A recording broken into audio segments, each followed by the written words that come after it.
A boy fell asleep in an abandoned church one night, his sheep around him, a sycamore tree growing up through the ruined sacristy roof. He used a book as a pillow. He had done this dozens of times, in fields all across Andalusia, and he thought he was content. Then he had a dream, the same dream, twice. A child took him by the hand and led him to the Egyptian pyramids and told him, "There is treasure buried there, waiting for you." He woke up before finding out where. This is a read-aloud summary of The Alchemist by Paulo Coelho. It is a story about a boy who leaves everything familiar to follow a dream he can't explain. And what he finds is not quite what he expected. If you want one of these every week, subscribing takes one tap. Here is the ache this book is really about. You have something you want, not something small, but something that feels like it was meant for you. A direction, a life that looks different from the one you settled into. And some part of you has already buried it, quietly, without quite admitting it. You called it impractical. You said the timing wasn't right. You watched other people go after their version of it and told yourself their situation was different. The Alchemist is a book about what happens when you stop doing that. When you pick up the thread and actually follow it, even when you can't see where it leads. The story moves in 4 phases. A shepherd gives up his old life. A boy gets stripped of everything he has. A traveler crosses a desert and falls in love. And a man stands at the edge of his destiny and learns it almost from the person who tried to rob him. The Merchant's Daughter and the First Step. Santiago is a shepherd in Spain. He chose that life deliberately. His father gave him a blessing and 3 gold coins, and he chose sheep over seminary. He wanted to travel, to see the castles and the sea, to keep moving. And for a while, that was enough. But there is a girl, the daughter of a wool merchant in a village 4 days' walk away. He has been thinking about her for a year. He plans to show up, tell her about his travels, and hope she finds him interesting. He never gets there. On the way, he stops in Tarifa, goes to a gypsy woman who reads dreams, and she tells him, "Go to Egypt. Your treasure is near the pyramids." She wants 10% if he finds it. Then, sitting on a bench, reading, a white-haired old man sits beside him. The old man knows things about Santiago's life that he shouldn't know. He says he is Melchizedek, the king of Salem. He tells Santiago, everyone has what is called a personal legend. It is the thing you most want to do in this life, the thing you were put here to do. When you are young, you know it clearly. Then life fills up and fear takes over, and you spend your years doing almost everything except that thing. He gives Santiago 2 stones, Urim and Thummim, and says, use them to read the omens. When the universe wants to push you toward your destiny, it speaks, not in words, in the things that happen around you, in coincidences, in feelings you can't explain. Learn to notice. Santiago sells his sheep. He crosses to Africa. That choice costs him. A stranger befriends him on the docks in Tangier and disappears with every coin he has. Santiago sits in the marketplace, alone, robbed, unable to speak Arabic, a long way from home and further from Egypt. He cries, and then he makes a decision that the whole book turns on. He decides not to be a victim. He says out loud, I am an adventurer looking for treasure. He gets up and finds work with a crystal merchant on a hill nobody climbs anymore. The crystal merchant and the cost of playing it safe. The crystal merchant has been in the same spot for 30 years. His shop is halfway up a hill in Tangier, in a neighborhood the tourists no longer reach. He sells crystal glasses to the few people who wander past. He is not unhappy exactly. He is suspended. He once had a dream to make the pilgrimage to Mecca.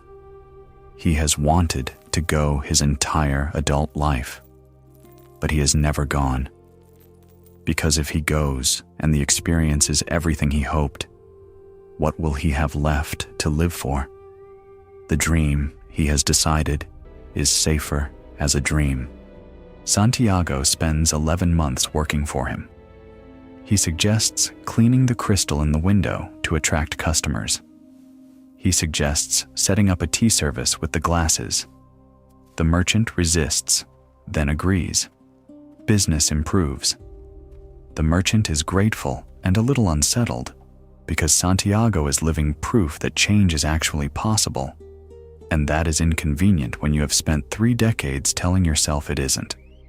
When Santiago finally leaves, with enough money now to go back home, buy twice as many sheep, and never have to take another risk, he chooses Egypt instead. The merchant watches him go and admits quietly that Santiago had given him more than profit. He had given him the feeling that it was still possible to change. You know that feeling when you meet someone who is living their version of the life you told yourself you couldn't have? The merchant is the version of you that chose the comfortable story. Santiago is the version that didn't. Across the desert, toward the soul of the world. On a caravan crossing the Sahara, Santiago meets an Englishman who is traveling to find a legendary alchemist, someone who has supposedly lived for 2 centuries and learned to turn lead into gold. The Englishman has filled 12 suitcases with books on alchemy and the occult. He has studied for years. He knows the theory completely. He is searching for the one teacher who can make it real. Santiago and the Englishman become an odd pair. The Englishman buries himself in books. Santiago watches the desert. He watches the way a camel driver reads the terrain, the way merchants negotiate without a shared language, the way the whole caravan moves as a single organism across a landscape that should be hostile and somehow is not. He starts to sense what the book calls the soul of the world. The idea that everything alive is connected by one language, and that if you become quiet enough, you can feel it. The soul of the world is not a mystical claim. It is a practical one.